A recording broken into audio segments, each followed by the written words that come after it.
अच्छा जी। तो brand extension हम पहले बात कर चुके हैं कि आप दूसरे जो प्रोडक्ट्स हैं आपके या दूसरी जो रेंज ऑफ प्रोडक्ट्स हैं उनके लिए भी सेम ब्रांड इस्तेमाल कर रहे हैं ताकि people get the same impression for that as well. तो और ये ना आपका इसका प्रोडक्ट है जॉनसन एंड जॉनसन। तो बड़ा मशहूर है और बहुत सालों से चल रहा है। तो उन्होंने ये टैक्टिक इस्तेमाल की थी कि उन्होंने कहा कि हमने एक नई प्रोडक्ट रेंज निकालनी है, तो हम क्यों ना एक जॉनसन एंड जॉनसन एक बेबी शैम्पू हमने निकालना है। उन्होंने कहा कि वो लड़कियां जो अपनी टीन एज में जब यंग थी तो वो हमारी आइटम इस्तेमाल करती थी and they are quite familiar with that, और वो रिलाय भी करती थी, ट्रस्ट करती थी। तो अब वो उस वक्त माएँ बन गई होंगी। तो और ज्यादातर बच्चों के लिए प्रोडक्ट लेना है तो माँ ने लेना, बच्चे ने बेबी ने तो नहीं लेना। तो उन्होंने फिर निकाल लिया Johnson and Johnson baby shampoo with no tears. किसने? जॉनसन जॉनसन तो वे बैक बहुत पुराना है, अगर आप कह लो कि 100 150 साल हो गया हुआ है। तो हाँ, प्रोडक्ट ये है कि आप कि फीमेल्स की लोशन हो गया या और जो आपकी पाउडर हो गया तो जिसको इस्तेमाल करते हैं या और दूसरी कॉस्मेटिक की आइटम्स हैं। तो वहां से उन्होंने जब देखा कि जी फीमेल्स हमारी प्रोडक्ट इस्तेमाल करती हैं तो उन्होंने ये भी निकाल दिया। अब जाहिर बात है एक बच्चा जो शैम्पू अगर करना भी है उसको तो आंखों में चला ही जाएगा ना, बच्चा रोता भी है। तो उन्होंने फिर वो निकाल दिया शैम्पू, और ये ब्रांड एक्सटेंशन उनकी हो गई। और वो उसको फिर इस्तेमाल भी किया जाने लगा, माएँ करने लगी। और ट्रस्ट था कि भाई अच्छा लिखा तो हुआ है लेकिन देखें क्या होता है। लेकिन चूंकि जॉनसन जॉनसन मौजूद था और जो पहले आपको प्रोडक्ट इस्तेमाल कर रहे हैं और आप उसी ब्रांड को दोबारा देखेंगे तो आपको कोई हेजिटेशन नहीं होती, आप आसानी से उसको बाय कर लेते होते हैं। जैसे मैंने यहाँ लिखा भी हुआ है जी, ये पेज नंबर 98 है। तो ये बहुत से। अच्छा अब इसी तरह से आप देखें तो एडवांटेज डिसएडवांटेज अगर हम आगे देख रहे हैं एक्सटेंशन स्ट्रेटजीज की, या इसको हम extending the life cycle strategy भी बोलते हैं। ये स्ट्रेटजी स्ट्रेटजी जो लाइफ साइकिल को एक्सटेंड करती है ब्रांड एक्सटेंशन स्ट्रेटजी भी बोला जाता है। तो क्या है पहले, it delays the need for potentially expensive launch of new products. क्यों बोला? क्योंकि आपने अगर आपका प्रोडक्ट मेच्योरिटी पे पहुंच गया है तो आपने अगर वो डिक्लाइन में चला गया तो आपको नया प्रोडक्ट डेवलप करना पड़ेगा। और उसमें एक तो डेवलप करने में पैसे भी लगेंगे, और दूसरा उसमें फिर सेल भी फौरी तौर पर किक स्टार्ट तो नहीं मिलेगा आपको। तो वो आपको लगा तो कॉस्ट आपको पड़ रही होगी, रेवेन्यू आपको उतना नहीं आ रहा होगा। डेवलपमेंट की कॉस्ट तो लगा है ही है जो आपको देनी पड़ेगी।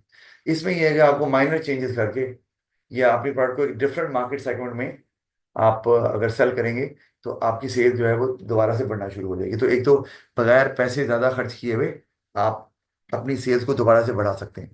तो अब ये कि इवेंचुअली तो आपको प्रोडक्ट नया बनाना ही है, लेकिन आपको कुछ अरसे तक वो नया प्रोडक्ट नहीं बनाना पड़ेगा उस वक्त। तो एक ये वक्ती तौर पर आपको फाइनेंशियल इश्यूज नहीं आएंगे अगर कोई आपको लगता है आने वाले। It can stretch a brand and identity and achieve higher sales and revenue and increase profitability. ये क्या चीज़ है? ये वही है कि ब्रांड एक्सटेंशन ही आ रही है। तो अच्छा अब extension extending the life cycle strategy में आप ब्रांड को कैसे स्ट्रेच कर रहे हैं, आइडेंटिटी को। मैंने पहले भी बताया था आपको कि पैनाडॉल है तो आपने कहा जी ये अब पेन किलर के तौर पर इस्तेमाल होगी, या मेडिकेम है तो वो जी अब रेगुलर जो आपका टूथपेस्ट है उसके तौर पर इस्तेमाल होगी। जो शानदार की मैंने एग्जाम्पल आपको दी, तो ये क्या किया आपने, स्ट्रेच की उसके यूजेस को स्ट्रेच किया। तो अब ये कि आपकी वो दूसरे लोग भी इस्तेमाल करेंगे। और ये काफ़ी, अगर आपको लगता है कॉमन चीज़ है, ये तो है जो रेगुलर इस्तेमाल में आती है, तो सेल्स आपकी काफ़ी हद तक बढ़ती ही रहेगी जब तक कि कोई नई इनोवेशन नहीं आ जाती है, कोई ऐसा प्रोडक्ट नहीं आ जाता जो उसको रिप्लेस करे। तो ये चलता ही रहेगा। तो प्रॉफिटेबिलिटी भी बढ़ गई, रेवेन्यू भी बढ़ गया। तो ये है आपका स्ट्रेच अ ब्रांड, इसको बोल रहे हैं। अच्छा फिर कि आपने उस ब्रांड के और यूजेस भी बता दिए तो मजीद और लोग भी उसको बाय कर रहे हैं और उसकी आइडेंटिटी जो है ना वो अब डिफरेंट हो गई। अच्छा फिर extension can lead to diversification which spread the risk. अच्छा अब खाली एक्सटेंशन खाली सिर्फ एक्सटेंड नहीं करती लाइफ साइकिल को, वो बाद का डाइवर्सिफिकेशन भी कर देती है।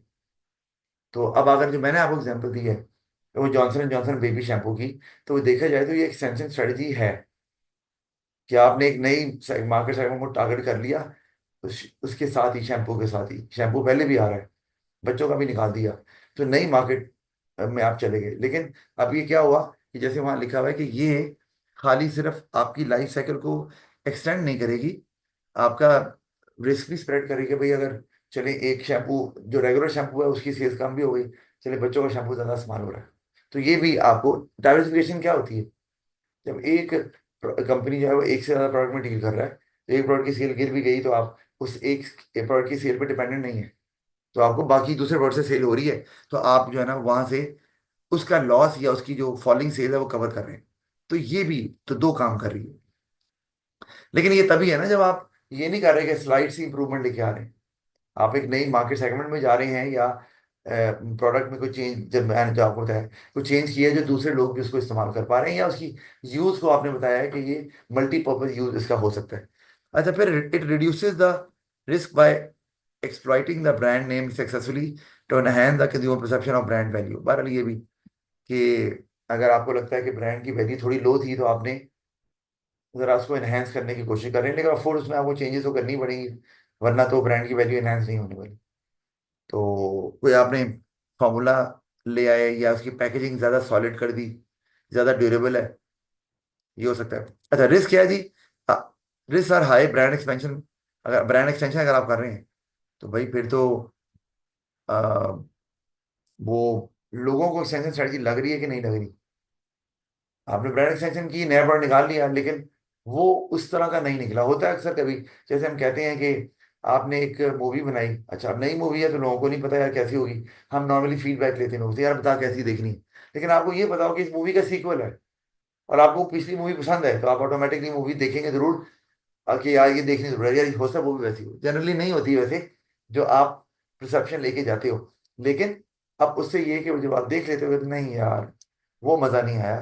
तो एक ब्रांड एक्सटेंशन में ये एक प्रॉब्लम हो सकती है कि वो जो स्टैंडर्ड लोगों ने एक एंजॉय किया था, ये क्वालिटी एंजॉय की थी, या सेटिस्फेक्शन लेवल था, वो हो सकता है अगले प्रोडक्ट का ना हो, तो इमेज खराब भी हो सकता है आपका। तो ये बहुत ज़्यादा केयरफुल होने की जरूरत है कि वही स्टैंडर्ड को मेंटेन करें। मूवीज में ऐसे होता है, तो फिर तीसरा आता कहते हैं नहीं यार तीसरा क्या देखना है, दूसरा बकवास है, तो तीसरा भी नहीं होगा। तो ये प्रॉब्लम हो सकता है, हो सकती है। तो ब्रांड ने ही आपको एक्चुअली लेट डाउन कर दिया, जिसने फायदा देना था, कि उस ब्रांड को देख के लोग आ रहे हैं मूवी देख रहे हैं, लेकिन वो नहीं आ रहे हैं क्योंकि उसने वो आपको लेट डाउन किया है। अच्छा, फिर the product may not be suitable to an extension strategy and resources could be wasted due to over extension. अच्छा, ओवर एक्सटेंशन क्या होती है, कि आपने एक्सटेंशन स्ट्रेटजी लगाई, कुछ चेंजेस की, लेकिन लोगों को लगा ये कोई नहीं चेंज, इसको बोलते हैं ओवर एक्सटेंशन। एक प्रोडक्ट एक्सटेंड हो ही नहीं सकता, लेकिन आपने फिर भी उसको कोई स्ट्रेटजी लगाकर कोशिश की है कि एक्सटेंशन स्ट्रेटजी है, तो उससे सेल नहीं बढ़ी, कॉस्ट आपकी एक्स्ट्रा लग गई, और सेल फिर भी डिप ही कर रही है उतनी तेजी से, तो ये फिर बिजनेस के लिए नुकसानदेह हो गया।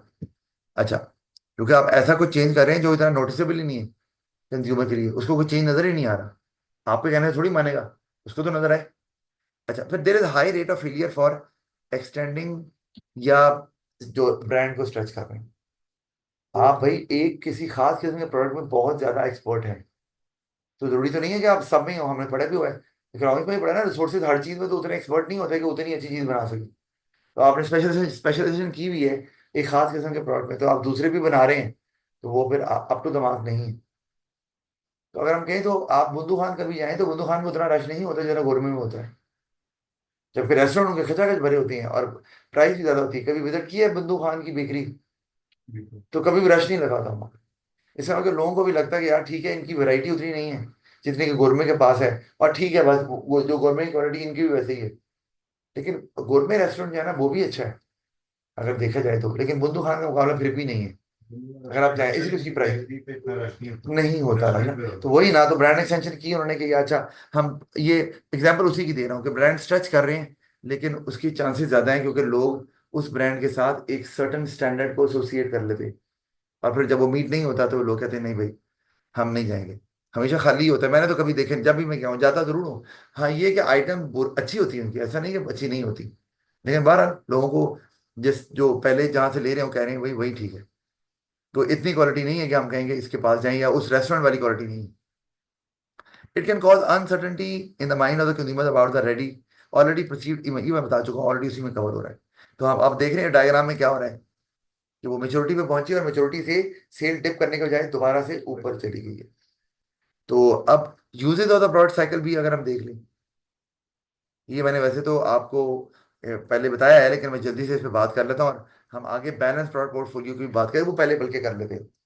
अच्छा, बैलेंस प्रोडक्ट पोर्टफोलियो क्या होता है अभी आएगा, क्योंकि वो प्रोडक्ट लाइफ साइकिल से रिलेटेड है। वो ये है अगर एक कंपनी एक से ज्यादा प्रोडक्ट में डील करती है, यानी कि उसका प्रोडक्ट पोर्टफोलियो है या रेंज ऑफ प्रोडक्ट्स हैं, तो कोशिश उनकी ये होती है कि एक प्रोडक्ट अगर आपका डिक्लाइन में चला गया है तो एक आपका इंट्रोडक्शन पे आ जाए, ताकि वहां से जो सेल्स डिप हो रही है वो दूसरी जगह से सेल्स बढ़ते हुए वहां से कवर हो जाए। इसी तरह एक ग्रोथ में होगा, एक मेच्योरिटी में हो, ताकि आपका हर स्टेज पे अगर एक है तो आपको कैश फ्लो का प्रॉब्लम नहीं आएगा। वरना आएगा, एक प्रोडक्ट डिक्लाइन में चला गया, नया आया नहीं है, वो अभी डेवलपमेंट ही हो रही है, तो उधर भी कॉस्ट लग रही है और उधर से रेवेन्यू आ नहीं रहा उतना, तो आपको कैश फ्लो का प्रॉब्लम आ सकता है। तो बैलेंस प्रोडक्ट पोर्टफोलियो ये करता है कि कैश को अच्छे से मैनेज करता है। जहां पैसा लग भी रहा है कुछ प्रोडक्ट से, तो किस जगह से प्रोडक्ट से पैसा आ भी रहा है आपको, तो आपको प्रॉब्लम नहीं होती, और फ्लो आपका जो ऑपरेशन का है वो आप उसको कंटिन्यू कर पाते हैं। ये है बैलेंस प्रोडक्ट पोर्टफोलियो। अच्छा, अब हम अब इसको देखते हैं ना कि यूजर्स देखें पहले। Health making strategy at the right time, कि मैंने आपको पहले ही बताया। आप प्रोडक्ट की स्टेज को देखकर अंदाजा लगाते हैं कि प्राइसिंग स्ट्रेटजी क्या होगी, प्रोडक्ट स्ट्रेटजी क्या होगी, प्लेस क्या होगी, प्रमोशन क्या होगी। हर प्रोडक्ट पे एक जैसी स्ट्रेटजी, मार्केटिंग स्ट्रेटजी नहीं लग सकती। ये हमने कल भी इस पे बात की हुई। और able to identify the link between product life cycle and cash flow. मैंने आपको बताया था, जैसे अगर मैं कहूँ इंट्रोडक्शन पे, तो इंट्रोडक्शन पे पैसा ज्यादा लगेगा, रेवेन्यू कम आएगा। ग्रोथ पे पैसा जितना लग रहा है शायद उतना आ भी रहा हो, क्योंकि आप ग्रो कर रहे हैं, लेकिन आपको अब उसको मतलब रेवेन्यू आ रहा है, लेकिन आपको पैसा उस पर लगाना भी है, एडवर्टाइजमेंट आपको करनी है उस पर। और मेच्योरिटी पे क्या होता है? मेच्योरिटी वो है जिसपे पैसा लग नहीं रहा, क्योंकि वो ऑलरेडी स्टैब्लिश है उतना, लेकिन वो आपको रिटर्न में प्रॉफिट बहुत दे रहा है, रेवेन्यू बहुत आ रहा है। तो इस कारण ये मेच्योरिटी वाला प्रोडक्ट आपके काम का है। इसी तरह अब तो इस कारण आप मेच्योरिटी पे आप सोचो कि वो प्रोडक्ट जो मेच्योरिटी पे पहुंचा हुआ है वो आपको बहुत पैसा दे रहा है, उतना लगा नहीं रहे, तो आपके पास एक्सेस कैश आ रहा है। वो एक्सेस कैश आप कहाँ यूज करेंगे? वो इंट्रोडक्शन पे लगा दें, जहाँ पे उतना कैश आ नहीं रहा लेकिन लग ज्यादा रहा है।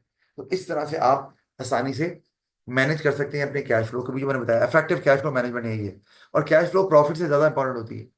प्रॉफिट से, प्रॉफिट अगर आपको मन पड़ा भी हुआ है, प्रॉफिट अगर आपको नहीं भी हो रहा है, तो आप सर्वाइव कर सकते हैं for certain time period. Cash flow के अगर मैनेज नहीं कर रहे तो आप एक दिन भी सर्वाइव करना मुमकिन नहीं है। राइटर को रॉ मटेरियल ले लिए, पैसे नहीं दे रहे, तो वो क्यों रॉ मटेरियल देगा आपको? और वर्कर्स को वेजेस नहीं दे रहे तो वो अगले महीने क्यों काम करेंगे? अच्छा, इंट्रोडक्शन में अब बता दिए, वो देखो क्या हो रहा है, लिखा है कैश फ्लो नेगेटिव होता है स्टेज पे आपका। तो आपको कहीं से इसको कवर करना है, आपको बैकअप चाहिए इसका। वो कहाँ से आएगा? वो फिर उस प्रोडक्ट से आएगा जो हाँ पहले से स्टैब्लिश है, और उसको कैश रेवेन्यू जनरेट कर रहा है, कैश भी आ रहा है, लेकिन उसमें लग नहीं रहा, आपका पड़ा हुआ है। ग्रोथ पे देखो, तो ग्रोथ पे सेल्स आपकी बड़ी इंक्रीज हो रही है, लेकिन उसमें आपका आउटफ्लो बहुत हो रहा है। सेल्स भी इंप्रूव करी साथ, तो शायद ही उसी पे लग रहा हो आपका। तो ग्रोथ में तो आपको प्रोडक्ट चाहिए ही है, वो अपने आप को खुद ही सपोर्ट कर रहा है। मेच्योरिटी पे क्या हो रहा है? कैश फ्लो पॉजिटिव होता है आपका, क्योंकि सेल्स पीक पे होती है, और आपका आउटफ्लो ज्यादा नहीं हो रहा, वो एक, यानी कि वो एक सर्टन, आपको पता कि यार इतने आउटफ्लो होता है, इससे ज्यादा नहीं होना वजह, इसलिए कि आपकी सेल में बहुत ज्यादा इजाफा होना नहीं है। तो आउटफ्लो और आपको पता भी है, इतने अरसे से आप मार्केट में ऑपरेट कर रहे हैं, तो आपको पता है महीने में कितना आउटफ्लो होता है। एक नए प्रोडक्ट पे मुश्किल है बताना आउटफ्लो, क्योंकि आपको नहीं पता इसकी डिमांड कितनी है, या पर मंथ सेल्स कितनी होती है, और हमें कितने वर्कर्स रखने हैं या कितनी कैपेसिटी चाहिए, तो वो नहीं पता होता। तो यहाँ पर आपको आसानी, और डिक्लाइन पे क्या हो रहा है कि आपका जो पॉजिटिव कैश फ्लो है वो कम होती जाती है, और आपकी सेल्स भी गिरती जाती है। तो ये आप देख कर अंदाजा लगा सकते हैं कि आपको ओवरऑल बिजनेस को कैश फ्लो प्रॉब्लम आ सकता है कि नहीं।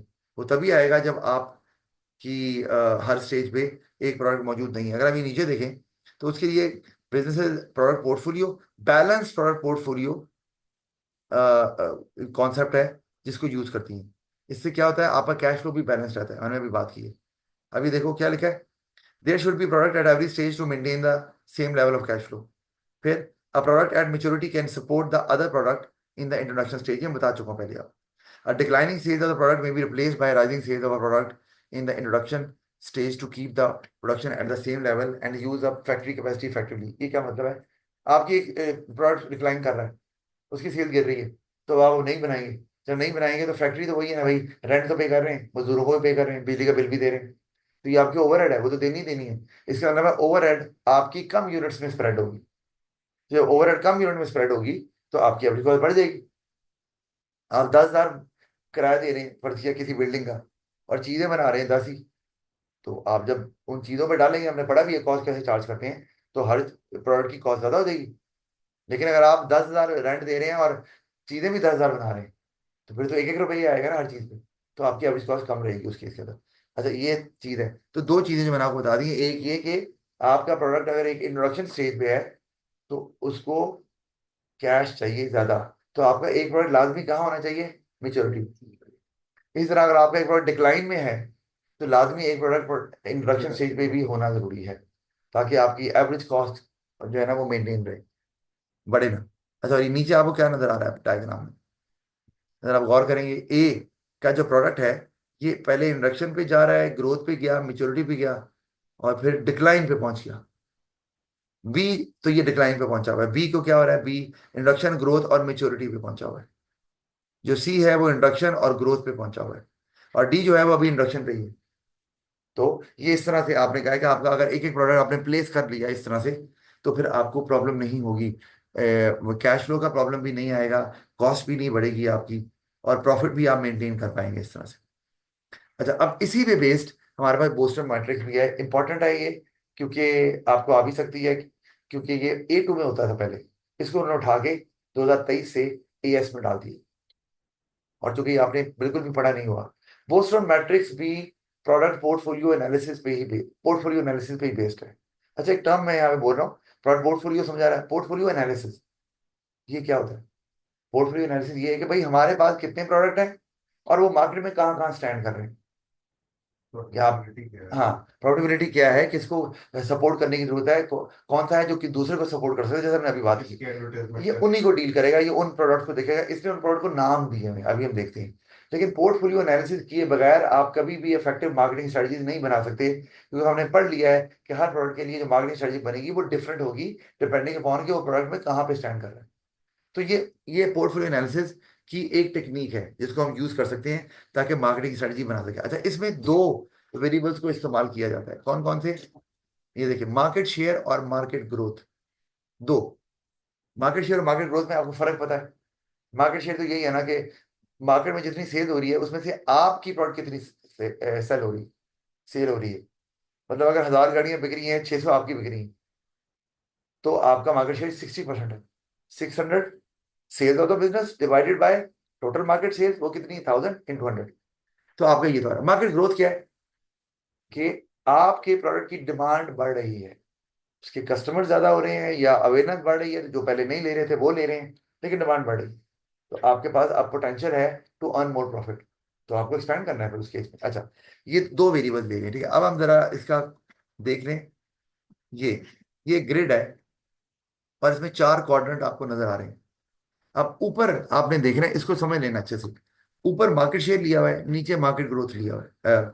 आप जो टॉप पर आपको मार्केट शेयर नजर आ रहा है, और आप ये कह लो कि हॉरिजॉन्टल एक्सिस पे भी रख सकते थे, एक ही बात है, और वर्टिकल पे आपने मार्केट ग्रोथ रेट रखा हुआ है। अच्छा, अब इसमें ये चार, ये प्रोडक्ट 4 नाम दे रहा है, स्टार, और प्रॉब्लम चाइल्ड या क्वेश्चन मार्क, कैश काउ और डॉग डॉग, ये नाम इसने दिए हैं। तो ये ना, अगर आप आगे मार्केटिंग पढ़ते हैं बैचलर्स में जाके, जो कि पढ़ेंगे, तो उसमें जो मार्केटिंग की पूरी बुक होती है जो पढ़नी होती है, उसमें सिर्फ मार्केटिंग की हो के बारे में ही पढ़ते हैं, तो उसमें फिर आप ये भी जरूर पढ़ेंगे वहाँ उधर भी एक काउंट है। पर, ये ऐसी है। अच्छा, अब तो इसीलिए उन्होंने इसी को इस्तेमाल किया। अब मुझे आप गौर करो, पहले स्टार को देखते हैं, इसको स्टार बोल क्यों रहे हैं। स्टार का मार्केट शेयर भी देखो हाई है, और मार्केट ग्रोथ भी हाई है। इसका मतलब क्या है, इसका मतलब है कि भाई ये मतलब ये एक सिग्निफिकेंट मार्केट शेयर इसने लिया हुआ है मार्केट का, यानी कि ऑलरेडी ये एस्टेब्लिश प्रोडक्ट है, और मजीद और डिमांड भी बढ़ रही है। तो अब आसान हो तो मैं कह सकते हैं कि स्टार ऐसा प्रोडक्ट है जो लाइफ साइकिल में शायद ग्रोथ पे पहुंचा है, तेजी से, चूंकि डिमांड बढ़ रही है और ऑलरेडी सेल भी इसकी वजह तेजी से बढ़ रही है, लेकिन कहना नहीं है, सिर्फ समझाने के लिए बता रहा हूँ। यहाँ प्रोडक्ट लाइफ साइकिल में आप बोलेंगे जो हम मेच्योरिटी या डिक्लाइन या इंट्रोडक्शन बोल रहे हैं, यहाँ नहीं। तो यहाँ पर स्टार, लेकिन सिमिलरिटी वही वाली है स्टार की। अच्छा, इसके बाद पैसा, इधर क्या बोल रहे हैं? इसको स्टार ही बोलेंगे ना। हाँ। स्टार वो होता है जिसका मार्केट शेयर भी हाई होता है, मार्केट ग्रोथ भी हाई होती है, मतलब स्टैब्लिश भी है, सक्सेस है, सक्सेसफुल प्रोडक्ट है, और लोग ले रहे हैं, और मजीद और भी बाय करते जा रहे मेच्योरिटी हैं, पे। डिमांड और बढ़ रही है। मेच्योरिटी पे। मेच्योरिटी भी नहीं है, ठीक है। ग्रोथ पे, क्योंकि मेच्योरिटी पे मार्केट ग्रोथ नहीं होती, फिर वो कांस्टेंट होगा। जो ऑलरेडी डिमांड है वो उतनी रहेगी। अच्छा, आप उसके बाद आप देखें तो हम प्रॉब्लम चाइल्ड को देख लेते हैं, क्वेश्चन मार्क को। प्रॉब्लम चाइल्ड क्या होता है कि उसको सपोर्ट की जरूरत है। क्वेश्चन मार्क भी यही है, अनसर्टेनिटी, पता नहीं क्या होगा इसके साथ, कामयाब होगा नहीं होगा। इसका मतलब कि ये इसमें देखो तो मार्केट शेयर लो है और मार्केट ग्रोथ हाई है। तो ये नॉर्मली प्रोडक्ट लाइफ साइकिल में इंट्रोडक्शन स्टेज पे होता है कि नया प्रोडक्ट निकला है, पोटेंशियल है कि नया निकाला है, लेकिन पता नहीं है। तो पोटेंशियल का मतलब है कि बहुत से लोग इसको लेने के लिए तैयार हैं, लेकिन इस वक्त अभी मार्केट शेयर कम है, सेल्स कम है। तो भाई अगर सेल्स ज्यादा करनी है तो बनाना भी तो पड़ेगा ना। तो बनाने के लिए इसके पास पैसे ही नहीं है, क्योंकि ये तो अभी नया निकला है, इसको सपोर्ट की जरूरत है, इसलिए इसका नाम प्रॉब्लम चाइल्ड है या क्वेश्चन मार्क है ये। अच्छा आगे चलते हैं, कैश काउ।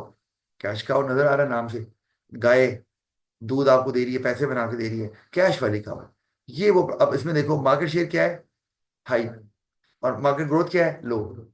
ये आ गया मेच्योरिटी वाला कि सेल तो मजीद और नहीं बढ़ने वाली, लेकिन पैसा बहुत बना रहा है। तो ये इस पे पैसा बना रहा है लेकिन इस पे लग नहीं रहा। अच्छा, तो इसका मतलब है कि अगर आप जरा अब लिंक बनाओ प्रॉब्लम चाइल्ड का और कैश काउ का, उसका पैसा बन नहीं रहा, लेकिन पैसा बनाने की जरूरत है। बनाने की जरूरत है, इसका पैसा बन रहा है और आगे लगाने की जरूरत नहीं है। अच्छा आगे आ जाओ डॉग पे। तो इससे फिर हम अभी स्ट्रेटजीज निकालेंगे। अच्छा, डॉग पे जब हम आए हैं तो डॉग क्यों बोल रहे हैं, फिर दोनों चीजें क्योंकि लोगों में डॉग कुछ चल अगर ही नहीं रहा। डॉग अगर आपके डॉग कुत्ता पीछे पड़ जाए तो क्या करते हैं, परे करते हैं ना उसे, बट्टा मार के। तो ये भी है भाई, इसको फारग करो, निकालो उसे, स्टडी नहीं कर। क्योंकि डिसकंटिन्यू करें, ये डिक्लाइन आ गया, क्योंकि इसमें मार्केट शेयर भी लो है, ग्रोथ भी लो, ना नए कस्टमर आ रहे हैं और ना ही उसकी सेल्स ज्यादा है। तो फिर आप कहेंगे भाई इसको फिर रखने का फायदा क्या है, निकालो इसको। अच्छा, अब एक बात, जो प्रॉब्लम चाइल्ड होता है उसमें क्वेश्चन मार्क लगा हुआ है, तो ये कैश काउ भी बन सकता है, सॉरी कैश काउ कह रहा हूँ, स्टार भी बन सकता है, डॉग भी बन सकता है। अच्छा आपके साथ वो क्यों, वो जब अगर एक एक प्रोडक्ट इंट्रोडक्शन पे है तो पहले ग्रोथ पे जाएगा, मेजोरिटी जाए, फिर डिक्लाइन होगा, ऐसे नहीं होता। वही तो अगर पहले एक डिक्लाइन होता है। इंट्रोडक्शन पे ही फेल हो गया तो डिक्लाइन में पहुंच गया। लोग रिस्पॉन्स ही ना दे। जी, क्या किसी वजह से रिस्पॉन्स खत्म हो गई अचानक, कोई कंपाइटर ने कोई नया प्रोडक्ट निकाल लिया है जो आपसे ज्यादा अप टू डेट है, तो फिर आप फारे हो जाएंगे। तो फिर नहीं, अभी जैसे मैंने कल बात भी की चैट जीपीटी वगैरह की, हुई ना बात कल, तो अब चैट जीपीटी में अगर वो जो क्लॉड है वो अब क्या कहते हैं आपको ज्यादा डिटेल डिटेल इन्फॉर्मेशन देना शुरू कर देगा, तो फिर चैट जीपीटी कोई नहीं डाउनलोड करेगा, फिर उसी को इस्तेमाल करेंगे। अच्छा, बहरहाल, तो अब अगर ये तो ये स्टार बन भी, स्टार बनने की एबिलिटी भी है और डॉग बनने की भी है। सही से अटेंशन नहीं देंगे इसको तो ये डॉग बन जाएगा, क्योंकि आपने मौजूद थे लोग, वो लोग मौजूद थे, लोग मार्केट जाते थे, पूछते थे भाई ये प्रोडक्ट चाहिए, कहेंगे लेकिन यार है लोग नहीं, आ ही नहीं। आ ही नहीं रहा यार, शॉर्ट है। प्रोडक्शन ही तो नहीं फिर कर रहे। अचानक लोग 2-4 दिन वेट करेंगे, कहेंगे वही ठीक है फिर फिर वो दूसरा ले लेते हैं। तो वो तो इसका मतलब आपको उसको सपोर्ट करना। सपोर्ट कहाँ से मिलेगी, कैश आउट। स्टार से नहीं मिलने वाली। क्यों, स्टार का पैसा जो बना रहा है वो अपने पे लगा रहा है, मेच्योरिटी वेला बैठा है वो कैश का, तो वहां से आप लगाएंगे। अच्छा अब यह समझ आ गई। अब आप देखिए नीचे इसकी जरा स्ट्रेटजी जो बोस्टन मैट्रिक्स से निकाली है। सबसे पहली स्ट्रेटजी नजर आ रही है बिल्ड, बिल्डिंग के पेपर में सवाल भी आता है, बिल्ड किसे करना है, प्रॉब्लम चाइल्ड को, जो नीचे लगा हुआ है उसे स्टार बनाना है आपने। तो उसकी सपोर्ट आपको कहां से मिलेगी, कैश काउ से। अच्छा, जो ये बिल्डिंग है, अच्छा होल्डिंग किसकी करनी है, स्टार की, क्योंकि स्टार अगर ग्रो कर रहा है तो ग्रो करता रहे, उसमें पैसे और लगाने हैं आपने। अच्छा, मिल्किंग किसकी हो रही है, कैश काउ की, तो मिल करके पैसा इकट्ठा कर लिया, और मिल्किंग के थ्रू बिल्डिंग होती है, मिल्किंग से ही बिल्डिंग होनी है, मिल्किंग नहीं हो रही। उसका उसका कैश यूज करेंगे हाँ, तो। मिल्किंग अगर नहीं हो रही, यानी कि आपके पास कोई प्रोडक्ट नहीं जो मिल्किंग करे, तो बिल्डिंग भी नहीं होनी फिर। अच्छा, फिर डाइवेस्टिंग, वही stopping the production of dog, eventually आपने कर ही देना है इसको भी। तो ये भी समझ आ गई। इसकी वैल्यूएशन क्या है, एक तो wrong assumption that high rate of profits are related to market share. मुझे अब ये बताओ, इन्होंने दो वेरिएबल लिए हैं, मार्केट शेयर, मार्केट ग्रोथ। अगर किसी बिजनेस का प्रोडक्ट का मार्केट शेयर हाई है तो जरूरी है प्रॉफिट भी ज्यादा हो सकता है भाई प्राइस को बहुत कम करके बेच रहे हो, तो सेल तो ज्यादा हो गई, मार्केट शेयर भी बढ़ गया, प्रॉफिट नहीं है। तो एक तो ये बात कि आप क्यों कह रहे हैं कि वो उसके बाद पैसा भी बन रहा है और वो सपोर्ट करेगा। अब यही कहा ना, एक बार मेच्योरिटी पे है तो वो कैश काउ है, भाई उसको वो कम सेल्स पे तो बेच सर रहा उसकी है, प्राइस ही हम कम करके कम हो बेच तो रहे हैं। कैश काउ कहाँ से बना, एक तो वो ये कह रहे हैं, तो वो मिल कैसे करेंगे और बिल्ड कैसे करेंगे। अच्छा, दूसरी बात, unrealistic assumption of complex set of factors, यहाँ सिर्फ दो फैक्टर लिए हुए हैं। तो भाई आप खाली ये दो फैक्टर पे बेस नहीं होता कि मार्केट शेयर है और मार्केट ग्रोथ को देखें, और बहुत से फैक्टर्स हैं जो प्रोडक्ट की सक्सेस में इंपॉर्टेंट रोल प्ले करते हैं।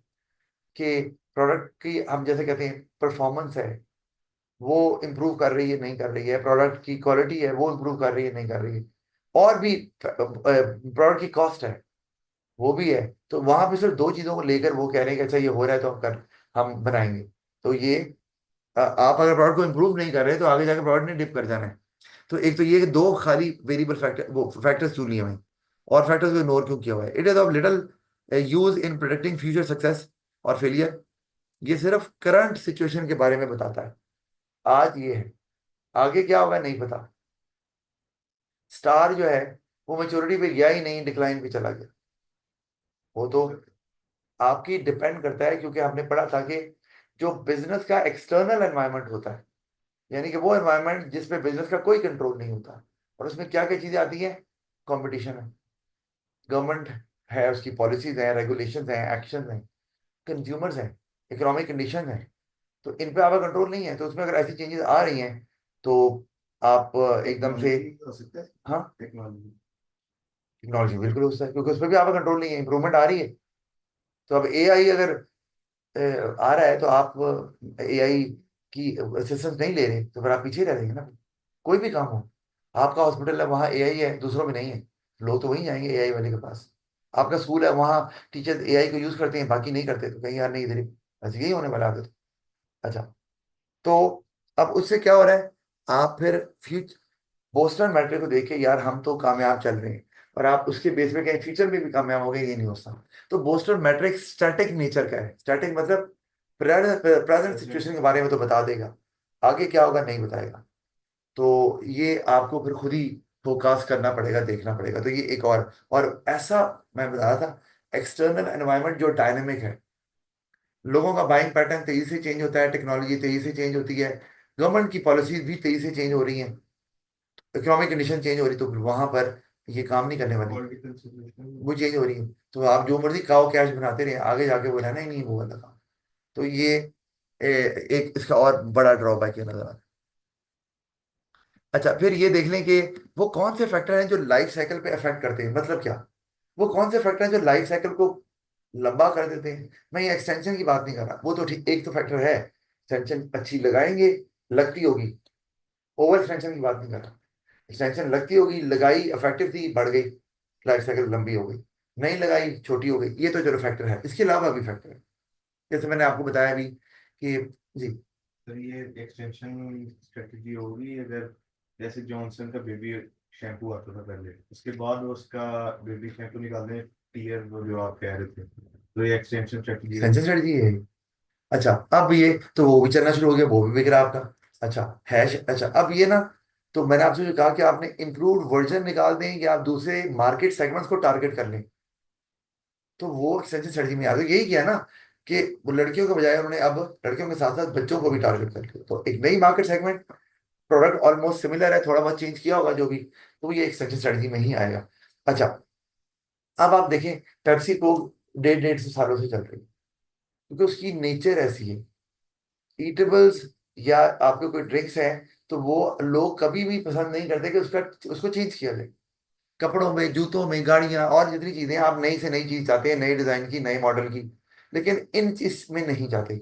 अगर टेस्ट चेंज करेंगे, आप घर में कोई सब्जी या कोई गोश्त जो भी खाते हैं, कोई नई चीज ट्राई की, यार ये क्या बना रही है, नहीं खाना, क्योंकि आपके टेस्ट बड्स जो हैं वो डेवलप हो गए हैं और वो उसी किस्म के टेस्ट को पसंद करते हैं। बल्कि आप ऐसे रेस्टोरेंट में बार बार जाना पसंद करते हैं जो एक ही तरह की डिश आपको उसी क्वालिटी की देते हैं, उसी टेस्ट के साथ देते हैं।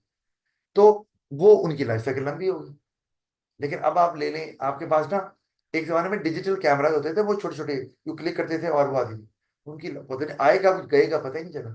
उसकी वजह यही हुई, उनके अंदर से वो पिक्चर निकलती थी। निकलती नहीं थी, पिक्चर होती थी और आप कनेक्ट करके ना यूएसबी के साथ, तो लैपटॉप में उसको ट्रांसफर कर दें और एसडी कार्ड भी डला है, हाँ जी एग्जैक्ट, एसडी कार्ड भी होता था उसके अंदर, और आप पिक्चर देख भी सकते थे कि अच्छा यार ये इतनी इतनी खींची हुई है यार, कैसी आई हुई है। ओके, मैं डीएसएलआर कैमरास की बात बिल्कुल नहीं चलती, मैं डीएसएलआर कैमरास की बात नहीं कर रहा। अच्छा, अब वो, और वो बहुत महंगे भी नहीं होते, मैंने भी लिया था 10,000 का, मुझे याद है, पड़ा अभी भी हुआ है ड्रॉअर में रखा हुआ है, क्योंकि वो छोटे इतने साइज ये, हाँ हाँ सैमसंग है बिल्कुल, अब वो ना इस्तेमाल भी नहीं करते घर में। इनके पीछे लेंस भी निकलता था, हाँ छोटा हाँ हाँ सा हाँ होता था, निकलता था ओके। एग्जैक्टली। अच्छा, वो अब दबाते थे तो थोड़ा लेंस बाहर आ जाता था। अच्छा, अब वो ना ये हुआ कि जब मोबाइल आया तो उसमें कैमरा आ गया, कैमरा उसकी क्वालिटी भी बेहतर करना शुरू कर दी। तो अब लोग यार कैमरा भी जेब में रखे और दूसरा मोबाइल वो मोबाइल क्या का वो मोबाइल भी रखे, तो ये क्या करना है, मोबाइल तो कैरी करना ही हमने, तो उसको छोड़े। वो एकदम से वो उसकी लाइफ साइकिल खत्म हो गई, क्योंकि टेक्नोलॉजिकल प्रोडक्ट था, नई टेक्नोलॉजी आई, उसने इसको वो ओवरटेक कर लिया, वो खत्म हो गई। तो उसकी, इसलिए कहते हैं फैशनेबल आइटम्स, टेक्नोलॉजिकल आइटम्स जो टेक्नोलॉजी पे बेस्ड होते हैं, इनकी लाइफ साइकिल बहुत छोटी होती है। सेलफोन के साथ भी ऐसा ही होता है। तो आजकल तो गाड़ियों के साथ भी कुछ, मतलब गाड़ियाँ काफी लंबा टाइम निकालती थी, लेकिन जब कंपटीशन ज्यादा हो जाएगा और कोई कंपटीटर आपका बेहतर टेक्नोलॉजी लेके आ रहा है, तो आपको निकालनी पड़ेगी। अभी सबसे अच्छी गाड़ी जो चल रही है वो हैवल है। तो और वो अच्छी, मतलब लोग जो इस्तेमाल कर रहे हैं वो, यानी कि जो प्राडो भी इस्तेमाल कर रहा है, मेरे जाने वाले वो भी कहते हैं यार हैवल लो यार आप, अच्छी मैंने चलाई यार गाड़ी, जबरदस्त है वो, फीचर भी बहुत देते हैं, कंफर्ट लेवल भी है और बिल्ड क्वालिटी भी अच्छी है। अच्छा, लेकिन अब BYD जो आ रही है अभी, उसकी सीलियन कोई गाड़ी अभी लॉन्च नहीं की, लेकिन बता रहे हैं अब वो हाइब्रिड है, अब वो HEV से कर रही है, लेकिन वो उससे कहीं ज्यादा पावरफुल है। और आप कभी चलाएंगे तो वो 3 सेकंड के अंदर, 4 सेकंड में आपको 100 पे ले जाएगी, 0 to 100।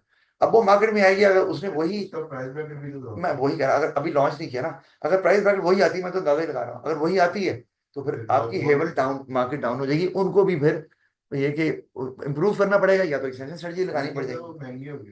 तो हाँ, मुझे लग तो गया है, क्योंकि BYD एक बहुत, वैसे भी BYD एक बहुत बड़ा वर्ल्ड ओवर ब्रांड है असल में ना, तो इस वजह से। अच्छा, तो अब आप गौर करें था, एक आगे बात, नेचर ऑफ द प्रोडक्ट, अगर तो वो नेसेसिटी है तो लाइफ साइकिल लंबी होगी, बल्कि बहुत लंबी होगी, बल्कि लंबी होती ही जाएगी। लेकिन अगर वो फैशनेबल, मैंने बता दिया आपको, तो वो छोटी रहेगी। हैवल जो है ना, वो अभी HEV की बात करूं तो 1 करोड़ 19 लाख की है। और अगर 2.0 जो आपके नेचुरली एस्पिरेटेड इंजन है, वो शायद 93 94 की है। और उससे नीचे जो 1 है वो 85 की शायद, मैं ख्याल नीचे। लेकिन 1 करोड़ 19 लाख की कोई गाड़ी ऐसी इस रेंज में आ ही नहीं रही ना, जो हाइब्रिड है। आपकी सेंटा फे है, वो भी 1 करोड़ 40 लाख के करीब की गाड़ी। अच्छा, अब यूज ऑफ एक्सटेंशन स्ट्रेटजी बता दिया, इससे लाइफ साइकिल बड़ी हो जाएगी। लेकिन दोबारा एक्सटेंशन स्ट्रेटजी वो वाली जो इफेक्टिव है, जो लगती है। और frequent changes in technology can make the product life cycle short, ये भी वो टेक्नोलॉजी का आइटम, वो भी ये काम करेंगे, बता दूंगा आपको, मेरे ख्याल में बताने की जरूरत नहीं है आपको। अच्छा, फिर आगे हमारे पास लिमिटेशन चले, इसको अभी नहीं करते। आगे प्राइस ही आ रहा है वैसे तो, देख लें इसको, क्या कहते हैं, प्रोडक्ट खत्म हो जाएगा ना, लिमिटेशन देख लें। अब मैंने ना यहाँ पे लिखा है प्रोडक्ट लाइफ साइकिल की भी लिमिटेशन है, प्रोडक्ट पोर्टफोलियो की भी, पोर्टफोलियो एनालिसिस की भी लिमिटेशन है, क्योंकि प्रोडक्ट लाइफ साइकिल में आप डिफरेंट प्रोडक्ट उसको देख कर डिफरेंट प्रोडक्ट प्लेस करते हैं। इसके अलावा पोर्टफोलियो आपने बना लिया, पोर्टफोलियो बना लिया, तो किस प्रोडक्ट पे क्या स्ट्रेटजी लगनी है, पोर्टफोलियो एनालिसिस भी आएगा आपका इसमें। अच्छा, आप उसमें सबसे पहले जो लिमिटेशन क्या है, it is based on past result, तो फ्यूचर के बारे में कुछ नहीं बताती ये। और चाहे वो, अब मैंने पोर्टफोलियो एनालिसिस किया तो बोस्टन मैट्रिक्स भी यही करती है, पोर्टफोलियो। अच्छा, ये दोनों, अगर कोई पूछे कि बताएं, सवाल आ गया आपको, कोई सी दो टूल्स बताएं जो कि पोर्टफोलियो एनालिसिस के लिए काम आते हैं, अगर ये सवाल आता है, तो आप बताएंगे एक प्रोडक्ट लाइफ साइकिल और एक बोस्टन मैट्रिक्स, बिल्कुल इस तरह सवाल आपको अटेम्प्ट करना होगा, ये आता भी है पेपर में। अच्छा, तो अब ये पास्ट रिजल्ट पे है, तो आप फ्यूचर के बारे में कुछ प्रिडिक्ट नहीं कर सकते। हाँ, एट प्रेजेंट आप देख सकते हैं क्या हो रहा है। तो ये हम बात कर चुके हैं, एक बार अभी लॉन्च हुआ है, फॉरन डिक्लाइन पे चला गया, क्योंकि आपने फ्यूचर को फोर्सी नहीं किया। आप अभी खुश हो यार, इंडक्शन पे आगे ग्रोथ पे जाना है, ऐसे नहीं होता, आपको देखना पड़ेगा, ग्रोथ पे जाने के लिए एफर्ट करनी पड़ेगी आप। अच्छा, product is the most important element of the marketing mix, but it won't be useful if rest of the marketing mix does not support it. आपने प्रोडक्ट बना रहे हैं, निकाल भी रहे हैं, लेकिन आपकी प्राइस या प्रोडक्ट या प्रमोशन स्ट्रेटजी इन लाइन नहीं है। हमने एक टर्म पढ़ी हुई है, coordinated marketing strategy, sorry coordinated marketing mix. वो क्या है भाई, प्राइस हाई रखी है तो प्रोडक्ट की क्वालिटी अच्छी है तो प्राइस भी हाई होगी। आप उसको एडवर्टाइजमेंट भी आपकी हाई क्वालिटी वीडियोस होनी चाहिए, और उसमें आपको जो एक्टर्स लेने हैं या प्लेयर सिंगर, वो भी आपके, फेमस। हाँ जी, फेमस होने चाहिए। फिर प्लेस जो है वो भी एक्सक्लूसिव शॉप्स में मिलेगी, उन एरियाज में मिलेगी जहाँ हाई इनकम को रहते हैं। तो ये इन लाइन है, अदरवाइज आप जो मर्जी प्रोडक्ट निकालते रहे, कि इंडक्शन पे भी निकाल दिया, ग्रोथ पे भी है, एक उस पे भी है, अगर आपकी मार्केटिंग स्ट्रेटजी मैच नहीं कर रही प्रोडक्ट के साथ, तो वो बेकार है। फिर exact span of life cycle, ये तो कोई भी नहीं बता सकता कि ग्रोथ कितने ईयर्स का होगा, ये नहीं बताया जा सकता, या मेच्योरिटी कब तक रहेगी। अच्छा, external changes in the market, ये जारी बात है, ये प्रॉब्लम करेगी इससे क्विकली। आप जो भी प्लान कर रहे हैं लाइफ साइकिल फोकास्ट, जो फोकास्ट तो होता ही नहीं इसमें, तो extended changes in the market can quickly reduce the value of planning based on life cycle forecast. आगे चेंज हो गया तो अब आपको दोबारा से प्लानिंग करनी पड़ जाएगी। एक्सटेंशन स्ट्रेटजीज मे और may not reverse the decline of the product, हाँ ये तो मैंने बता दिया था। In case of over extension, maturity पे लगा दी, वो लगती नहीं थी, तो वो लोगों को लगा ही नहीं कि कुछ चेंज आया, तो आपकी सेल मजीद गिरेगी, बढ़ेगी नहीं। अच्छा, फिर उसके बाद क्या है, many products do not go through a complete life cycle. अगर वो, उसे बोलते हैं प्रोडक्ट फेलियर, मतलब इंट्रोडक्शन ग्रोथ मेच्योरिटी डिक्लाइन में जाने के प्रोडक्ट फेलियर नहीं है। अगर वो इंट्रोडक्शन के बाद इंट्रोडक्शन में फाइल हो गया या हाँ, ग्रोथ में ग्रोथ में हो गया तो फिर भी तो वो फेलियर आपका है। तो छोटी तक नहीं। तो फिर अगर नहीं गए तो फिर लाइफ साइकिल का क्या करना, वो काम की नहीं आपकी। पीएलसी यानी कि product life cycle not so useful in dynamic, होता है डायनामिक एवर चेंजिंग मार्केट, ये भी बात हो चुकी है, जिसमें बहुत तेजी से चेंजेस आती हैं, और टेक्नोलॉजिकल प्रोडक्ट्स या फैशनेबल आइटम वहाँ ये काम नहीं करने वाली, क्योंकि वहाँ लाइफ साइकिल इतनी छोटी होती है कि उसमें से फेजेस निकालना कि ये ग्रोथ है मेजोरिटी वो नजर ही नहीं आती। इतनी छोटी, इतना छोटा टाइम पीरियड होता है। जैसे मैंने अभी आपको डिजिटल कैमरा की एग्जांपल दी,